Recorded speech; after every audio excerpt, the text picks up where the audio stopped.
Well, good evening, friends.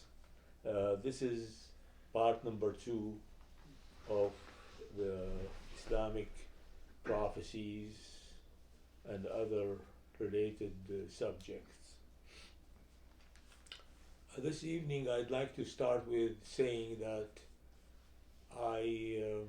although I studied Islam for 4 years, part of my secondary school courses, which I benefited from good marks in it and improved my average.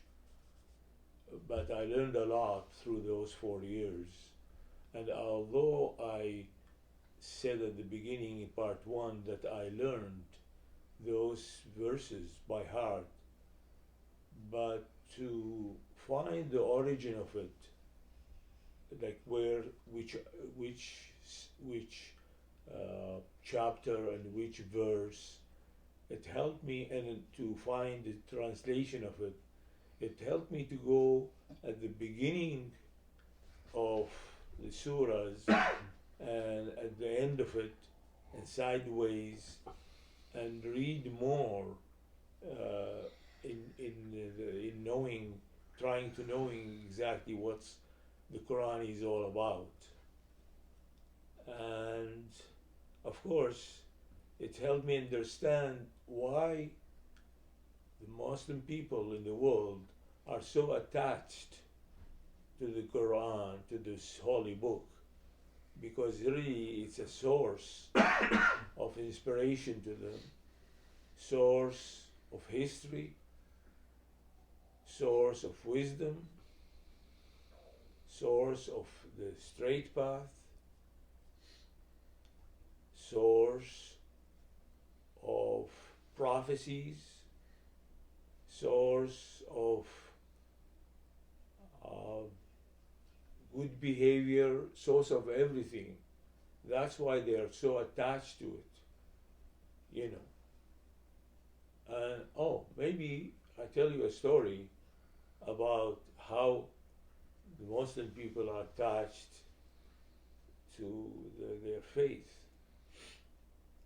Um, some some fathers, missionaries, decided that they go to Iraq, to the center of the Shia people in Karbala, and teach those Muslim people the Christian faith.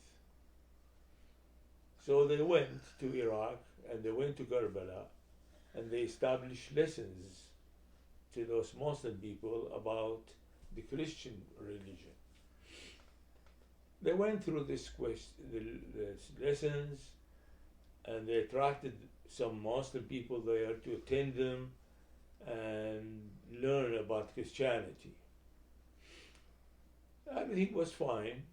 They were very happy about the progress they are making. But they have to graduate those people to become Christians, and they give them certificates of they are being changed to Christians. So after lengthy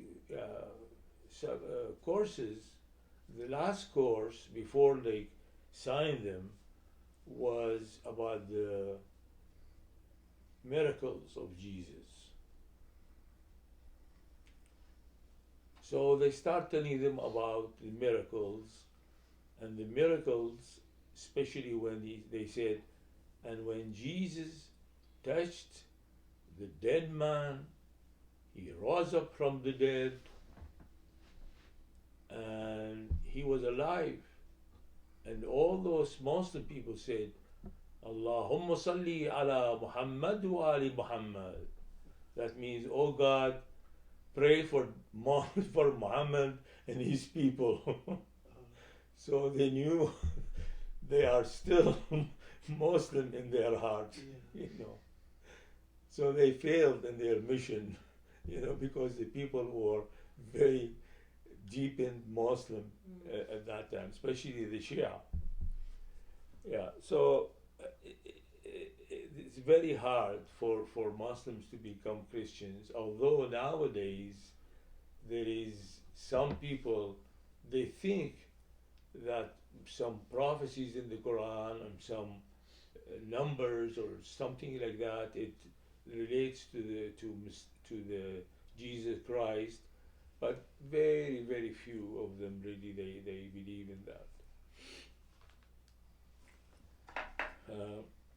Let's see.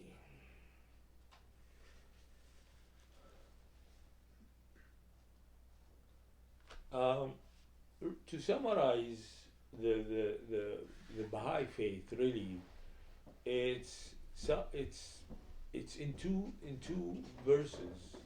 One is to renew the love in the world.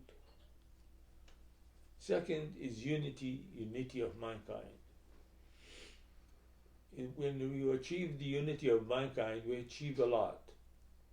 All the Baha'i principles, once we achieve them, we achieve the unity of mankind. If you really go through all the 10 principles and other Baha'i principles, to achieve the unity of mankind. I have some little story about how to achieve it. There was a father, his sons were not united. Each one is against the other, and at that time, once the members of the family are not united, it's very very easy to make problems between them.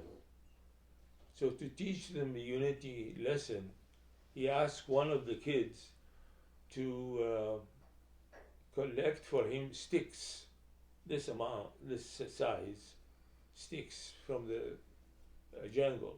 So he went, the kid, and he collected sticks. So he gathered his sons and gave each one of them a stick and said, break the stick. So all they broke the stick. He said, easy. He said, yes. He said, okay. He got the bunch of the sticks and he gave it to the sons. He said, can you break it now? They tried, they couldn't. So he illustrated to them that with the united sticks, you cannot break it, So they learned their lesson. It's very nice when you say it in example. He said, look, the one stick was so easy to break, but a bunch of sticks, you don't see. So this is really a summary of the Baha'i faith, the unity of mankind.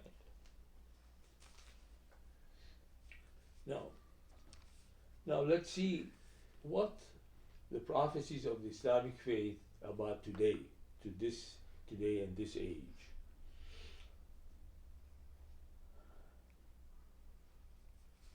One of them is summarized in this one. He says, a long period passed over them, so their hearts hardened, and many of them are defiantly disobedient. So, in other words, if the time lapse without spiritual renewal in the world, the people, their hearts will become like very, very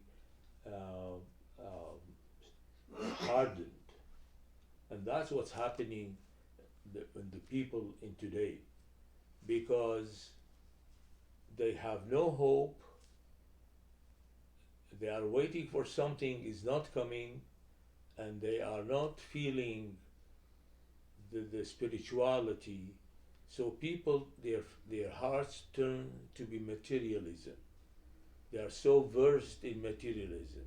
They're trying to find the easiest way to find wealth, and they think that with wealth they will become happier. And in fact, once you taste the wealth, there is no limit to how much you want to have. The more you have, the more you are after it. And the heart becomes hardened. They won't help anybody. Because they want more wealth. Why would they spend on anybody? And they become defiantly disobedient. want to obey any whatever is in the religions, to become good, to become truthful. They have short ways to become materialism. Oh, and he says in another place, he says, you will see the people as a drunken people, but they are not drunken. The torture of God is too much to take. So we look at the people nowadays, again, they are not feeling, they don't have anything to attach themselves to. They're all looking for something new, something to make them happy, something to make them more hopeful, something to get them together, got something. In fact, like nowadays, when I go to places like different communities, gathering of people, the only old people are there. There is no new blood in it. I belong to a club. No, it's really what they call it, older community centers. Older people get together, play bingo, play things. There it's still the same old people that I have seen 10 years ago. There is no new blood. They don't want to socialize anymore. Only the old people. They are playing bingo, they are playing euchre, they are playing whatever, but no new blood because nobody is interested in socializing anymore. And we will talk about it too.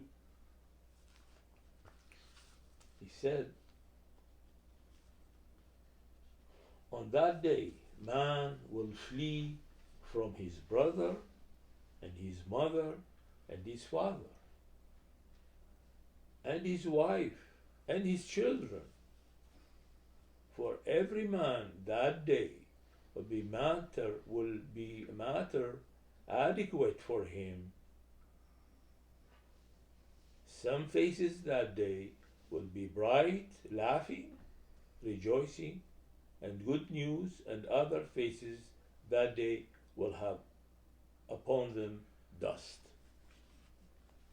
So, really, in real essence, he says every person will have something that makes him feel happy. Everything. Look at the people nowadays. If you sit down in a restaurant, you see the four of them, the man, the husband and wife, the kids, all of them, they have this in front of them. They are playing with it. Yeah. They don't want to socialize anymore. You know. So really the families are broken. You know, everybody in his room, and most of them, they text their kids, you want to come for supper? You want to go for a drive? You know, there is no coherence anymore between there is no social attachment to each other, and that is exactly what this verse in the Quran is saying. You know, everybody is happy with himself. There is no social things. There is no the spirituality between them is gone. So this is the sign of the world nowadays. And there is another one. It says, "Adab Allah," the panicky. There is panic. There is wars. They don't know what they are facing. They don't know what's going on. You know, look at the one.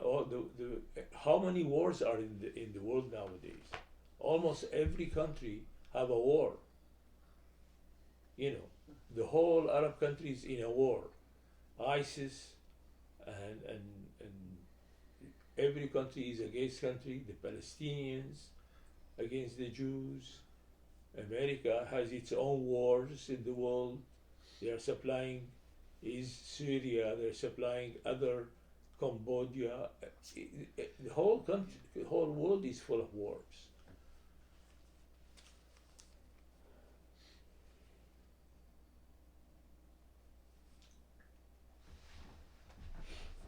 I want to, again, like last time I said about the year 1260, I want to tell you another verse in the Quran which also mentions the 1260 or 1844.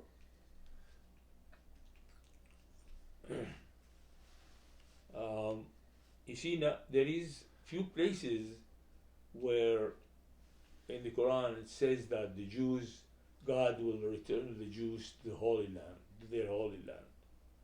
But there is one, because nowadays there is some people which they say, hey, there is in the Quran this kind of thing about God will return the Jews to the Holy Land. But they shy away from one of the verses because it has prophecy in it. And this is what I want to talk about it tonight.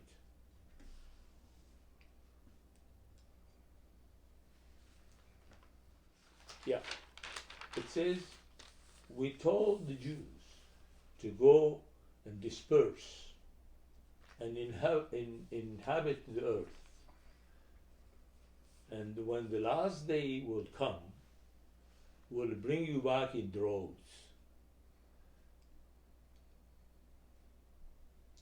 So there is something like that in the Quran, but they don't want, nobody want to touch about this one. Why?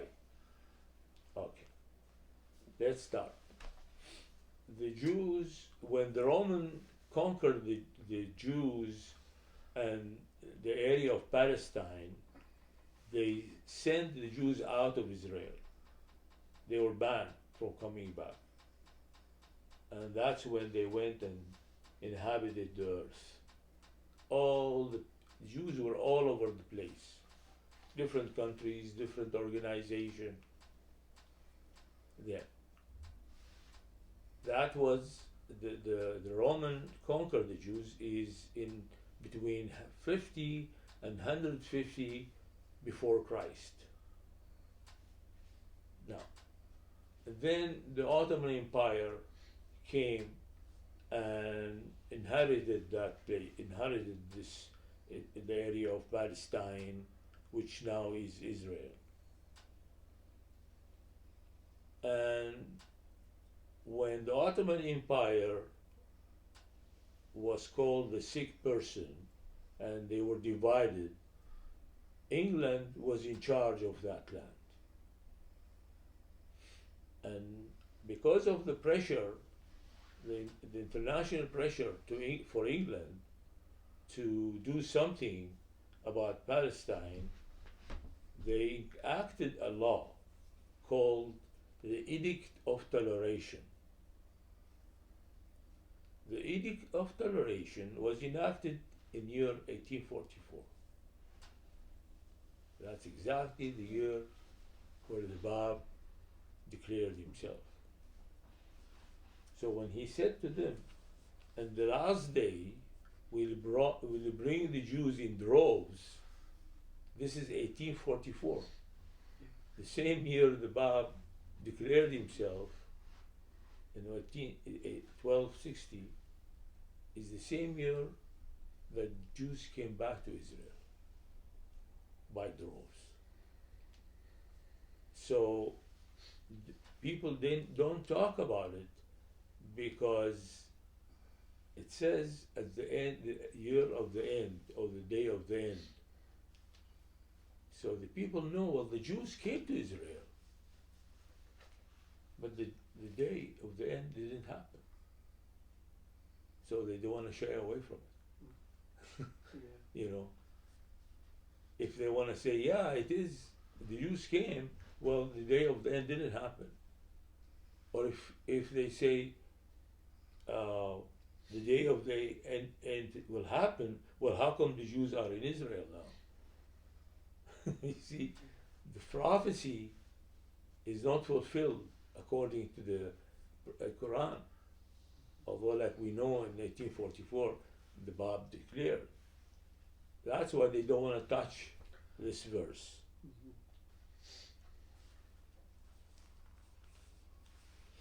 Yeah, okay. Now, there is something in the Quran, it says that if you don't uh, put your efforts in us, to find our ways, we will not help you. He says, and those who strive for us, we will surely guide them to our ways, paths. And indeed, God is with the doers of good. Doers of good. In Arabic, the verb we will guide them has three, what they call them, guarantee in it. This verb, it is in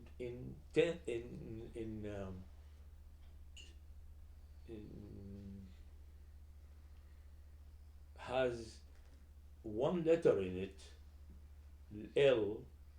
This is a guarantee in Arabic. Guarantee that this verb will happen. And there is E in it, that means another guarantee. And the tense of the verb is in the present, that's another guarantee. So there is three guarantee in this verb that we will verily strive. If you strive, we will surely guide you. The guidance is three times assured in this verb that if you strive with us, we will lead you the way. And I will say it in Persian for Mastura. وکسانی که در راه ما کوشش و جهاد کنند قطعاً به راههای خویش هدایتشان میکنم و یقیناً خداوندی با نیکوکاران است. You know, the emphasis is that we will help them to find the way. He says that people say the Quran is so well it's easy to follow and everything there is okay, but there is areas saying we will later on will open up and tell you what it is. And there is also some of the verses, it's a lookalike. It needs more, it could be different ways of deciphering it. It is He who has sent down to you, the Prophet Muhammad, the book. In it are verses that are precise. They are foundation of the book, and other unspecific. In Arabic it says the look-alike verses. As for those in whose heart is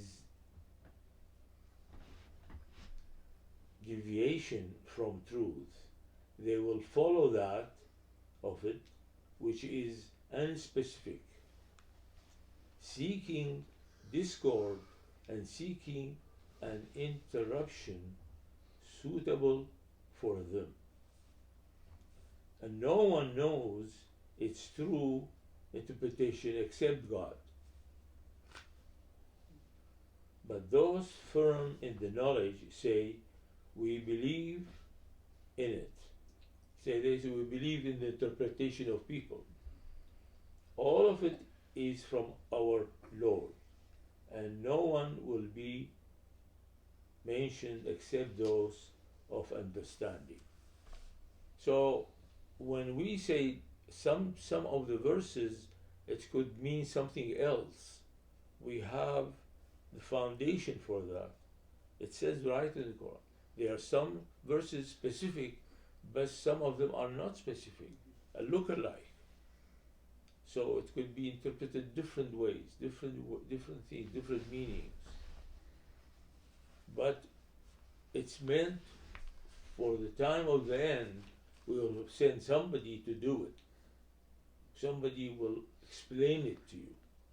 So we have to follow the new people who are coming later on to say what it means, which we said it in the first chapter about people coming in the day of the end to explain it to you in the way of the Bayan, in the book of Bayan.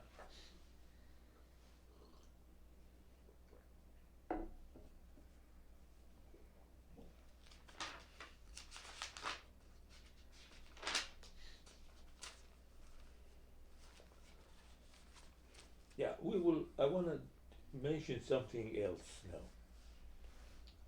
According to the Islamic teachings, the Islam is built on 5 columns.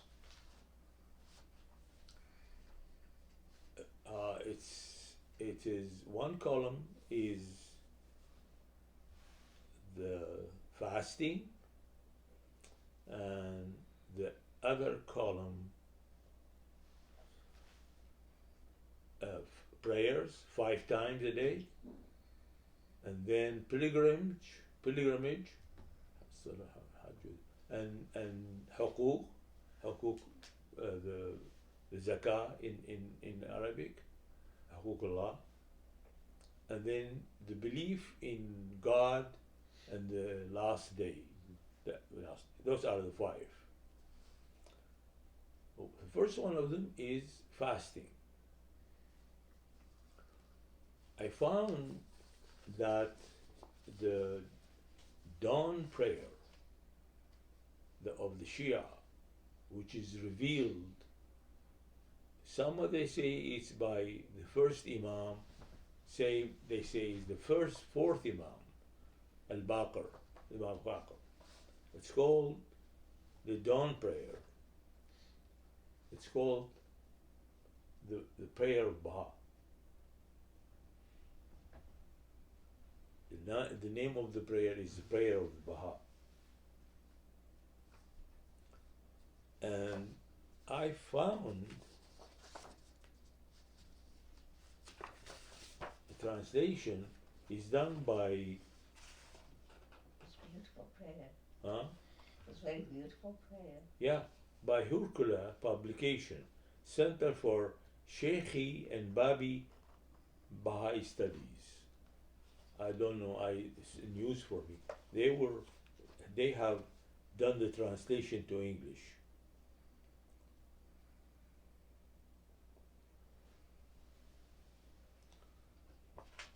I will read you some of the verses. It says, I beseech thee by thy Baha splendor, and its most splendid, for all thy splendor is truly splendid. O verily, O my God, beseech thee by the fullness of thy splendor. That's one verse. Now, every other verse, it's the first month, it's one of the months of the Baha'i months, on the Baha'i weeks.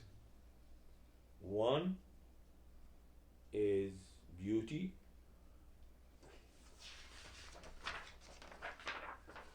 one is Jalal, glory,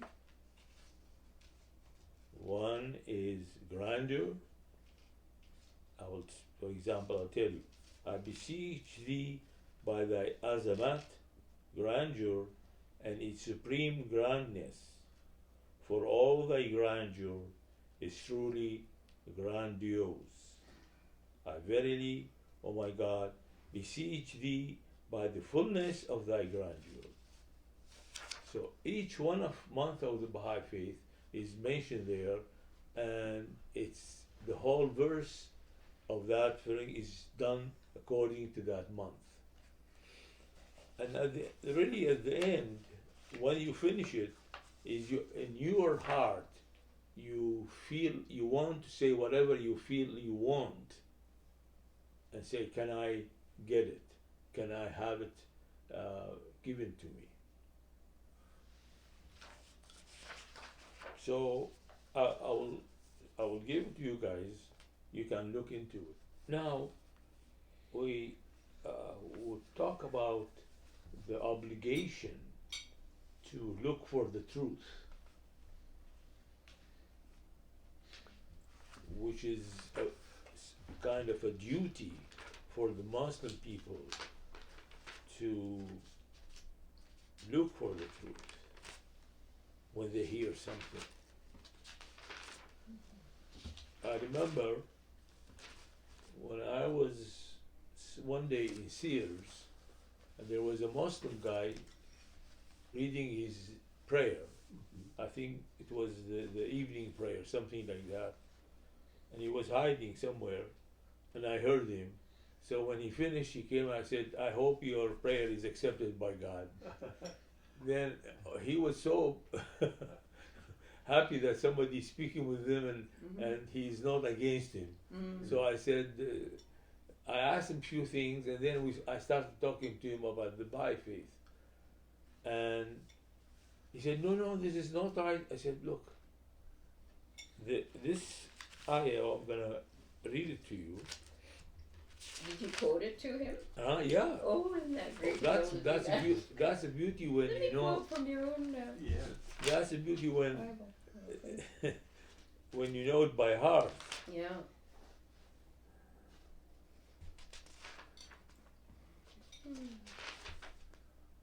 Oh, yeah, beautiful. It says, "O believers, if any disobedient," fasiqun, Arabic word is for somebody who is really, really evil in every way, in religion, in daily life, in everything. Fasiq is like he has no what they call it, respect for anything. Fasiq. It says, "O believers, if any disobedient or evil person comes to you with any news, make a strict inquiry, lest you may hurt any person improperly." Improperly. So in other words, if somebody evil come to you and say something about the news, your obligation is to go and find out. In case you start judging or say, no, this is right, this is whatever, and then you make other people believe in you, yet you're giving the wrong direction. So I told this guy, I said, look, I'm not a bad person. I'm an engineer. I build roads for Ottawa. I serve the public. You have the obligation to find out whether I'm telling you the truth or not. Yeah. You know, he couldn't say anything. You know, like I stopped him right there. He couldn't say anything to me. He said no, right or wrong. So it is an obligation. It's very, very, very important obligation for them to find the truth about whatever they hear. What surah is that one? That's Al-Hujra. Yeah, Al-Hujra. Al-Hujra 49. Hujra is 49, yeah? 6. I want to say something about how the Bab was treated by the Muslim people in the time when he was almost crucified in Iran. He says, and this is not from the Quran, this is hadith, tradition. And my followers, my ummati means the people of the people who believe in Islam, ummati, will follow the ways of you people before you. You will follow them shubran b'shubran. Shubran in Arabic is a measurement way. This is measurement. Bajab pe bajab. Shubran. What is it? Bajab pe bajab. Yeah. This is a measurement way of doing things. You know, you will follow them like that, and dhira'an bi dhira'a, and arm leg and arm leg. You know, so in other words, you will follow exactly the same thing. So exactly when they crucified Christ, they did the same thing for the Bab. Shubran b'shubran, dhira'an bi dhira'a. So they will follow the people of the past. So this is hadith, not a verse. Just to show you that he knew what's going to happen in the future for the coming manifestation. Now, we'll talk about the continuity of the revelation, divine revelation. Because every religion comes, they say that's it. No revelation. Stop it. You know, Muhammad is the prophet, the seal of the prophet, and seal of the messengers, everything. The same thing with the Jews. No, nothing else. We wait until the end, the last day, when we all get up from the tombs and wait for our end. So, we start with something called what the Jews have said.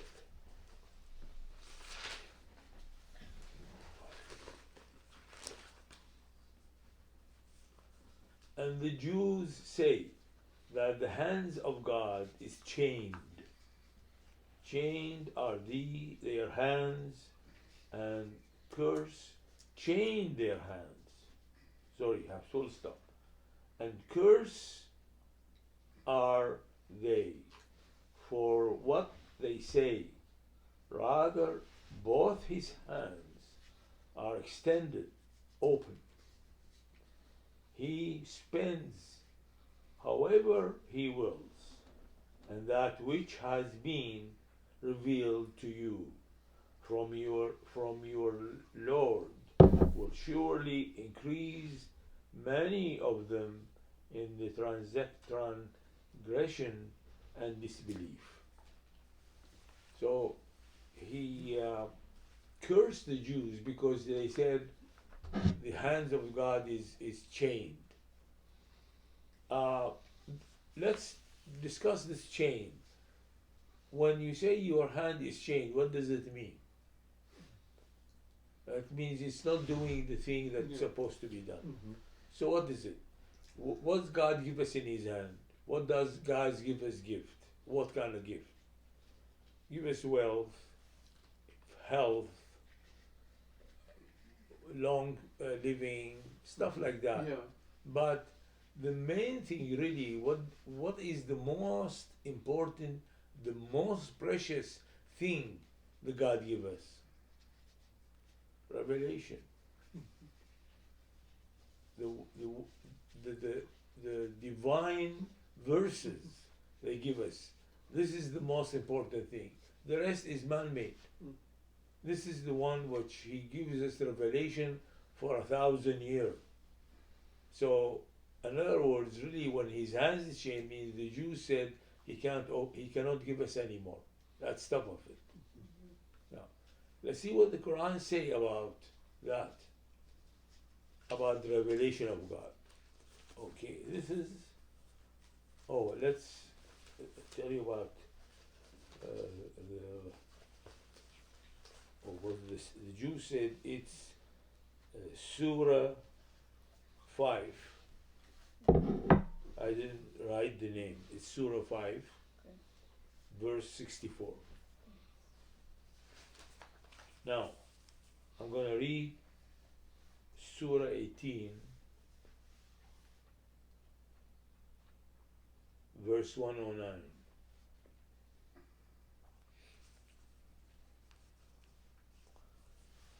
Say, if the sea were ink for writing the words of my Lord, the sea would be exhausted before the words of my Lord were exhausted. Even if we brought the like of it as a supplement. So in other words, if the seas are made ink and another batch of ink, the words of God will never finish. Why would it cease? Why we are saying no, it's finished, that's the end of it. So this is a proof that nobody can say you cannot reveal more than what you revealed before. So this is proof that the revelation is all the time and will always come in a different times, in different forms. Now we go into the places where the prophecy about the end of the world. It says,